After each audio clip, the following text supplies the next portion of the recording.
Düşünün ki bir platformda sosyal ağ özellikleri, topluluk yönetimi ve çevrimiçi kurs eklentileri. Üçü bir arada bir sistem, bir eklenti. Olabilir mi? Evet, olabilir. Yeni bir eklenti çıktı. 2-3 hafta oldu aslında, anca inceleme fırsatını bulabildim arkadaşlar. Eklentiyi dediğim gibi yeni çıktı. Hataları var. Evet, zamanla da bunlar düzelecek. Hatta da düzeltmeye başladılar. Ücretli ve ücretsiz sürümleri var. Ücretsiz sürümüyle sitenizde çok büyük çapta olmasa da küçük çapta bir böyle etkileşim, iletişim, öğrenme süreci, yani kurs ekleme gibi özellikleri barındırabileceksiniz. Yani entegre edebileceksiniz sitenize, ya da olduğu gibi bununla ilgili bir site kurabilirsiniz. Ayrı bir şey tabii ki. O da olabilir. Şimdi eklentiyi inceleyeceğiz. Ben eklentinin detaylarını inmeyeceğim. Yalnızca yüzeysel geçeceğim. Dediğim gibi daha çok yeni bir eklenti, hatalı var. Artı ücretsiz sürümünde biraz, yani çok fazla kısıtlama var. Öyle diyeyim size. Kendi ekosistemine yönlendiriyor. Yani geliştiricinin başka eklentileriyle çalışabilecek seviyede kendi ekosistemini oluşturmuş. Onun için de yönlendiriyor. Ücretli sürümüne yönlendiriyor aslında biraz da sizi. Aldığım notlar var. Hemen onlara geçeceğiz. Hemen bir eklentinin, geliştiricinin sayfasına gidelim. Bir bakalım, karşılaştırmalarını yapalım. Sonra eklentinin kurulumunu falan yaparız. Hadi geçelim.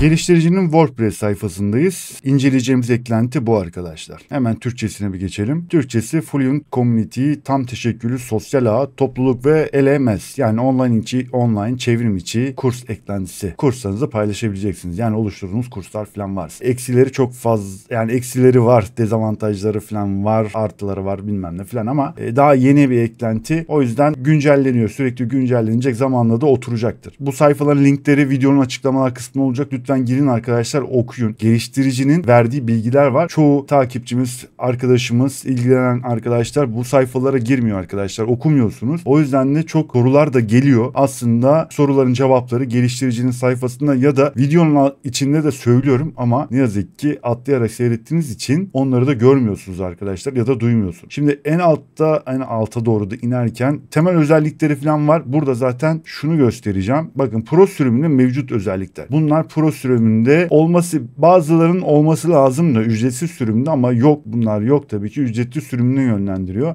Yapacak bir şey yok. Şimdi hemen eklentiyle oluşturulmuş platforma geçelim. Tabii ki geliştirici bu eklentiyi kendi platformu olarak da kullanıyor. Bakın bu şekilde, biraz da işte hani böyle Facebook tarzı, onun gibi bir şey. Onu andırıyor. Gene bir akış, ana sayfanız var. İşte gruplar var. Ondan sonra lider tahtası, aslında lider yönetici değil, lider kısmı, işte yazılar, kim ne kadar yorum yapmış, yazı yazmış falan, ama o tabii ki ücretli durumda yok. İşte yol haritası diye bir şey daha yapmışlar. Burada normalde sol tarafta ayarlar mayarlar falan var. Şimdi geçeceğiz zaten de, bu şekilde bir görünüm var. Onu göstermek istedim size. Giriş falan da var. Giriş eklentisi de hatta ücretli sürümünde. Çoğu, işte burada dezavantaj çok fazla. Çoğu özelliği kullanabileceğiniz ücretli sürümünde. Tamam, yani sonuçta ona hiçbir şey diyemiyoruz. Ama bir iki şeyi böyle ücretsizde sıkıştırsalar da iyiydi.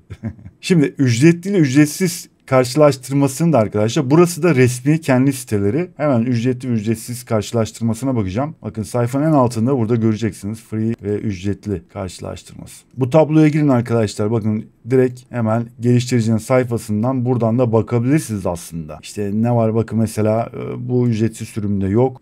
Kullanıcı rozetleri mesela. Rozetler yok. Konuları yönetemiyorsunuz. Mesela sohbet kısmı yok. İşte yönetici tablosu yok. O yok, bu yok. Ne bileyim, işte bayağı yok, var yok, ama ufak çaplı, böyle kendi çapında bir portal oluşturabiliyorsunuz. Bakın, onu yapabiliyorsunuz. Hani çok büyük özellikler olmasa da, ben çünkü denedim, kurdum. Evet, kullanılabiliyor. Yani WordPress sayfasına entegre, sitenize entegre olduğu için de bir küçük çapta bir portal kısmı oluşturabilirsiniz. Orada bir akış, işte ana akış olabilir. Ücretsiz kurs eklentisi, yani kurslarınızı ücretli olarak yapamıyorsunuz. Bunun için de gene ücretli sürümüne geçmeniz lazım. Ücretsiz ama kurslarınızı yayınlayabiliyorsunuz. O var. Ücretsiz yayınlamak istiyorsanız. Onun haricinde işte ödeme yolu zaten yok. Kurslara test ekleyemiyorsunuz. Test yok. Yani yalnızca bilgilendirme amaçlı kurslar yayınlayabilirsiniz. O şekilde bir şeyler yapabilirsiniz. Ama en azından bir etkileşim ve iletişim yaratır sayfanızda. Tamam, hemen uyarımızı yapalım ve kuruluma geçelim.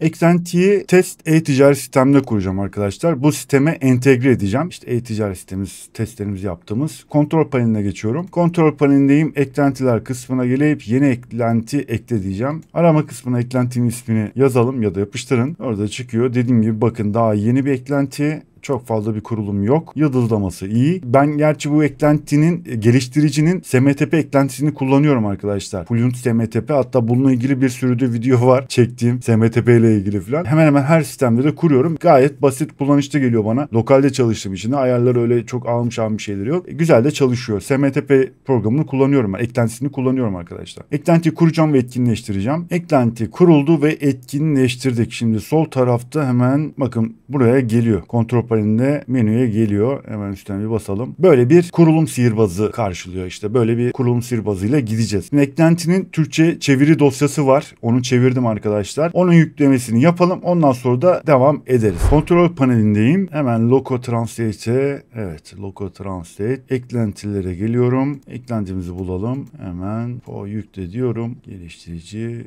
önce bir Loco'da deneyelim. Eşitle diyelim. 1412, 1412, 817. Hemen şöyle bir kaydedelim. Bunları da çevireceğiz. Şimdi gelelim tekrar eklentimize. Tekrar eklentimizin kurulum aşamasına geldik. Şimdi Türkçe çeviri dosyasını yükledik de bunlar niye çevrilmedi diyebilirsiniz arkadaşlar. Bunlar çeviri dosyasında, yani çeviri dizininde, orijinal dizinde yok. O yüzden de çeviremiyoruz. Zamanla da bunlar da eklenir çeviri dosyalarına. Dizinlerine eklenir. Böylece o zaman da çeviririz. Zaten şimdi bakacağız. Loco klasör yoluna koymuştuk çeviri dosyasını ama belki orada çevirmezse zamanla değiştireceğiz. Ben gerçi çevrilmeyen kısımları da çevirdim. Geliştirici kısmına aldım dosyayı. İlerleyelim, bir görelim bakalım çeviriyor mu çevirmemiş mi, onu göreceğiz. Şimdi burada zaten hemen girişte topluluk isminizin ne olacak? Sitemizde aynı olacak. Orada şu olay ne diyeceksiniz? Eklenti bu kısma kurulacak diyor. Yani bunu isterseniz değiştirebilirsiniz. Portal değil de işte ne bileyim topluluk yazabilirsiniz. Başka bir şey yazabilirsiniz. Ne olacak peki? Sitemizde entegre olduğu için buna, bu sayfaya bir link vereceğiz. Şöyle bir şey var arkadaşlar. Kısa kodu yok. Kısa kod olaylarını göremedim ben. Destek sayfasına da falan girdim. Orada da herhangi bir kısa kod olayı yok. Yani herhangi bir sayfaya monte etmiyorsunuz. Bu direkt olarak portal olarak kendisini kuruyor eklenti. Yani portal dediğim İşte bir üçü bir arada bir eklenti topluluğu şeklinde kuruyor, öyle diyeyim. Bunu ismini değiştirebilirsiniz. Herhangi bir şey yapabilirsiniz, fark etmez. Şimdi bunu yaptıktan sonra zaten sitemizin ana sayfasında, yani şurada bir link vereceğim. Portal diye bir link verebiliriz. Portal olarak kuralım. Buraya da bir link veririz. Buradan o kısma geçeceğiz. Şimdi portal olarak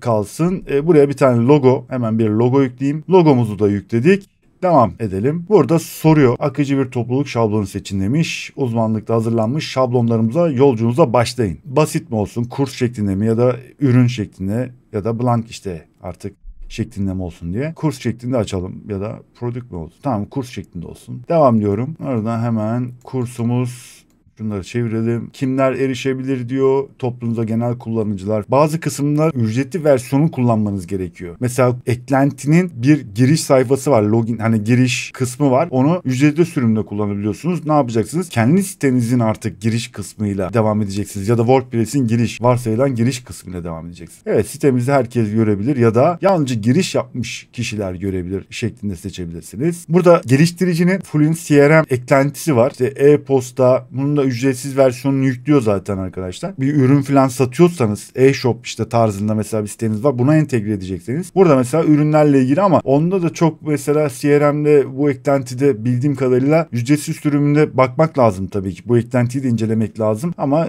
hani kurup gene sonra bakabilirsiniz ya da kurmayıp daha sonra bakabilirsiniz. Daha sonra da kurabilirsiniz eklentilerini. O başlangıçta kurulun diyor. İsterseniz kurun, isterseniz kurmayın. Ben kurmayacağım ama gerçi kurun diyor. Tavsiye ediyor çünkü. Tamam. Kuralım. O da kurulsun. E-posta ismimiz. Bunlar tamam. Ya buna da gerek yok. Tamam. Kaydedip bitirelim. Evet, bu kısımda gene çeviri dizininde yok. Hemen şöyle bir bakacağım arkadaşlar. Bakayım diğer kısımları çevirmiş mi diye. Evet. Ayarlar kısmını falan çevirmiş. Ana sayfaya döndüğünüzde bu şekilde bir ana sayfanız var. Öncelikle hemen şu linki alacağım. Hemen sitemize bir menü kısmından görünüm, menüler, menü kısmına, yani şu kısma bir ekleyelim. En azından gidip gelmesi daha kolay olur. Şimdi herhangi bir sayfada yok arkadaşlar. Bakın burada herhangi bir sayfada bulamayacaksınız. O yüzden özel bağlantı diyorum.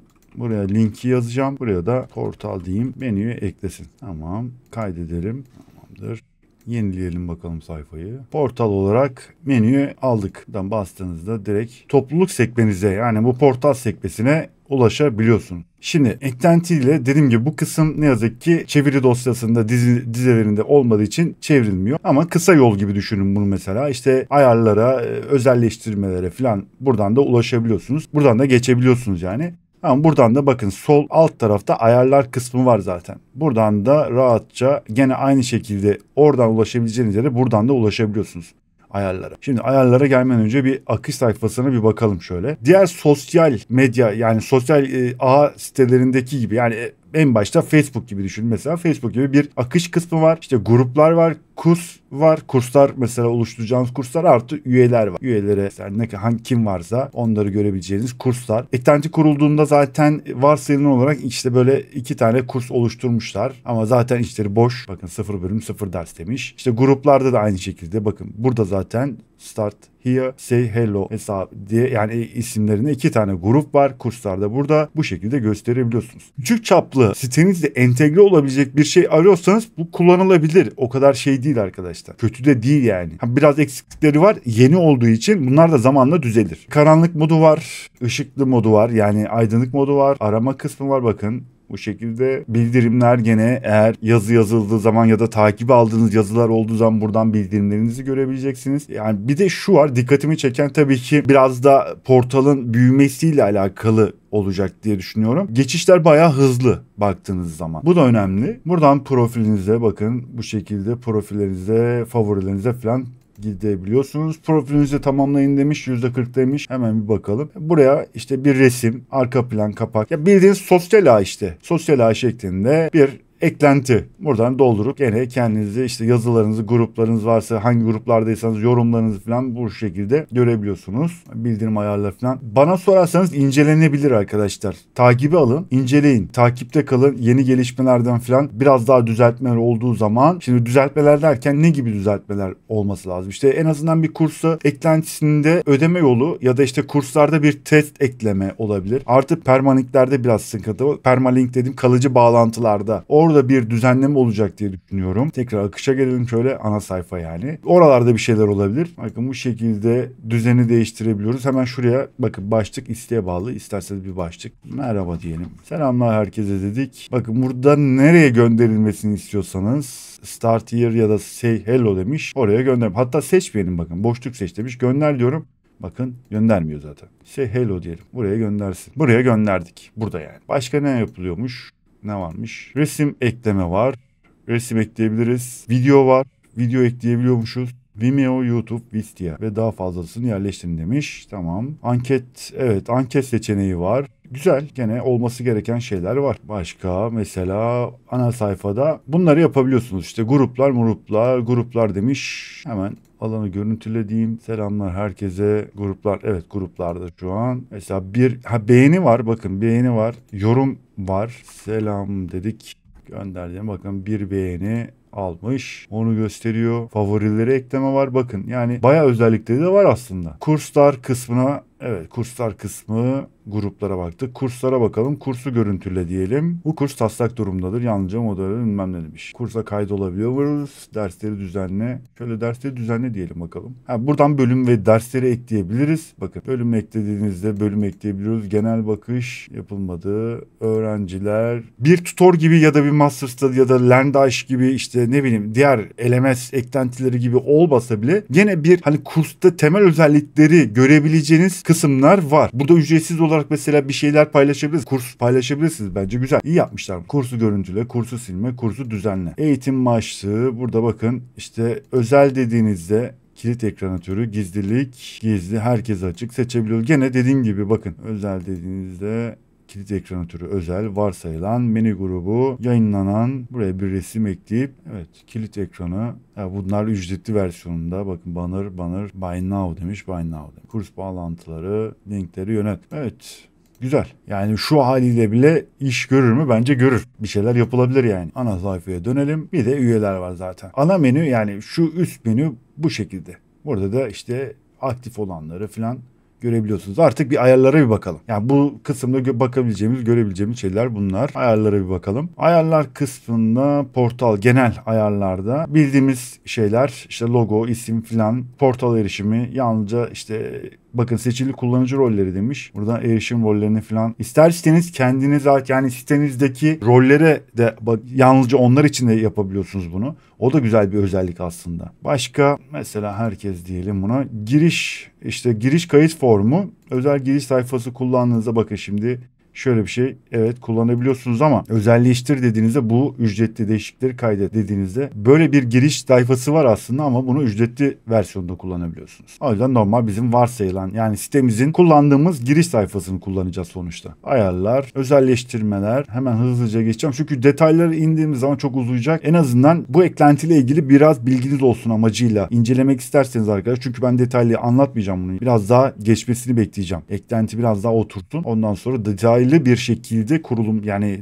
kursta yaparız, grupları da oluştururuz falan onları yapabiliriz. O şekilde gönderi başlığı, portal, özelleştirmeler, karanlık modu, portal genelinde yapışkan sayfa başlıklarının etkinleştirilmesi. Yakın zamanda gelecekti o herhalde öyle biliyorum ben. Yöneticiler kısmı ücretli sürümünde yönetici oluşturamıyorsunuz. Moderatör oluşturamıyorsunuz en azından öyle diyeyim. E-posta ayarları ben bu geliştiricinin Fluent SMTP eklentisini zaten kullanıyorum. Orada işte e-posta ile ilgili ayarlar, özellikler ve eklentiler. Geliştiricinin bir ekosistemi var zaten. Bakın burada zaten bunlar da geliştiricinin eklentileri, yapmış olduğu eklentiler. Ben de zaten şu yüklü. Eklentiyi kururken de CRM eklentisini kurduk. İşte otomasyon eklentisi. Bir e-ticaret siteniz falan varsa burada otomasyon yani e-posta gönderme, bunları kontrol etme, pazarlama onlarla ilgili. Başka Fluent CRM ile ilgili video çekmedik mi biz ya? Ben çektik diye hatırlıyorum ama işte o kadar video çekince de unutuyor insan. Ona da bir bakmam lazım. Evet, Fluent CRM değil de Mail Mint otomasyon eklentisiyle ilgili bir video çektim. Evet öyle bir video çekmiştim. O da gene otomasyon işte e-posta pazarlama falan. Bunları kurabiliyorsunuz. Şu eklentileri kurabiliyorsunuz. Mesela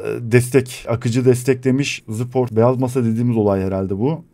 WordPress yardım masası. Geliştiricinin böyle bir eklentisi var. Bunu da entegre olabiliyor yani. Onu da kurabiliyorsunuz. Ücretsiz sürümlerinde tabii ki bunlar. Kanalda var. Support Sandy diye bir eklenti var. Gene beyaz masa. Bayağı da beğenilen bir eklenti. Tavsiye ederim arkadaşlar. Güzel bir eklenti. Zamanında ben de kullanıyordum ama şu an kullanmıyorum sitede. Bir önceki temamda kullanıyordum onu. Randevu talepleri demiş. CRM'imize bağlanın falan. Bunlar kurulabiliyor. Şu yalnızca sohbet kısmı bu. Ücretli. Fluent Community sohbet ücretli arkadaşlar. Ücretli versiyonu onu kuramıyorsun. Hemen hata veriyor. Önce diyor ücretli versiyona geçip ondan sonra kurabilirsin diyor. Öyle bir şey yok. Liderlik tablosu ücretli dediğim gibi ona ulaşamıyoruz. Bakın böyle bir tablo var. Bu da işte etkileşim yaratmak için, rekabet yaratmak için güzel bir şey. İşte en çok yorum yazanlar, post atanlar bilmem ne filan bu şekilde. Kullanıcı rozetleri ücretli versiyonda. Kurs modülü etkin. Bunlar da ücretli. Giphy artı emoji. Medya kontrolü demiş. Yerel dosya Amazon S3 Cloudflare R2. R2. Seçenekler arasında varmış. Ama o da ücretli versiyondaymış zaten. Amazon ve Cloudflare. Evet bayağı bir özelliği de ücretli versiyonda işte. Ama hani bunları kullanmadan da gösterdiğim gibi kullanılabilir mi? Kullanılır. Konuları yönetemiyoruz. Gene ücretli versiyonda tartışma grupları demiş. Hemen ona bakalım. Tartışma grupları da işte o başta 2 tane gelen varsayılan grupların içindeki mesela şunlar altında da tartışma grupları. Aslında ana grup bunlar. Başlangıç ve kurs diyelim. Bunları hatta düzenleyebiliriz şu şekilde. Evet şu Slack'lar yani şunların değişmesi lazım arkadaşlar. Değişmiyor. Kalıcı bağlantı dediğim olay. Bunlar değişmiyor. Aslında değişmesi lazım. Herhalde ileriki versiyonlarda belki öyle bir şey olabilir. Değişebilir. Genel diyorum buna mesela. Genel tartışma grubu dedik. Bu şekilde ismi değiştirebilirsiniz. Bunlara bakalım mesela. Start here demiş. Görünüm. Görünüm dediğinizde direkt oraya geçiyorsunuz. Geçtik. Farklı bir gruba taşıma var. İsterseniz bunu kurs tarafına alalım. Buradan taşıma yapabiliyorsunuz. Bakalım nereye gitti. Bakın kurs grubuna geldi. Başka mesela normalde bakın şöyle bir şey var. Taşıma var buradan ama gitmiyor mu? Gitmiyor. Yok. Tekli olarak gitmiyor arkadaşlar. Orada bir hata var işte. Büyük bir ihtimal onu da düzeltirler. Ekleme yapabiliyoruz. Tartışma alanı ya da bir kursa ekleyebiliyoruz. Yeni grup oluşturabiliyoruz. Mesela hemen bir WordPress dedik. Oluştur diyelim. Evet. Karakter oluşturun diyor. Kısa URL.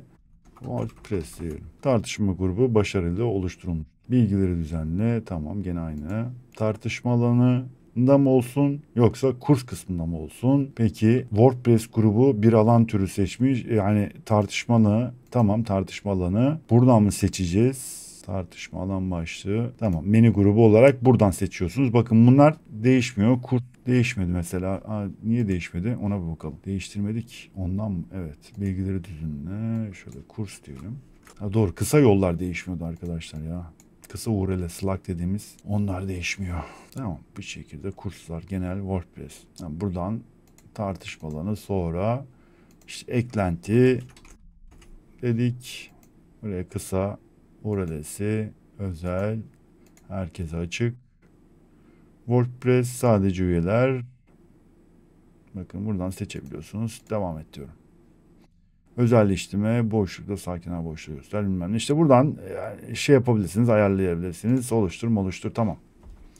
Tartışma alanı oluşturduk. Eklenti. Evet, menü ayarlarına bakalım. Menü ayarları da ana sayfadaki akış, birinci menü üyeleri, akış, gruplar, kurslar. Şöyle kaydedelim. Gruplar, kurslar, üyeler, lider tablosu, kullanım dışı zaten. Tamam. Ana sayfamızdaki akış, gruplar, kurslar, üyeler artı hesabımızın olduğu menü kısmı. Profil açılır üyeleri. Tamam. Gizlilik ayarları. Gizlilik ve uyumluluk ayarlarını ihtiyaçlarınıza göre özelleştirin demiş. Tüm üyeler sayfasında kimler görebilir falan. Buradan da işte ayarlamalarınızı yapabilirsiniz. Kurs yönetimine bir bakalım. Kursları incele. Buradan da direkt kurslara gidiyor. Zaten kurslara bakıyoruz. Yönet dediğinizde gene bakmıştık işte bu şekilde.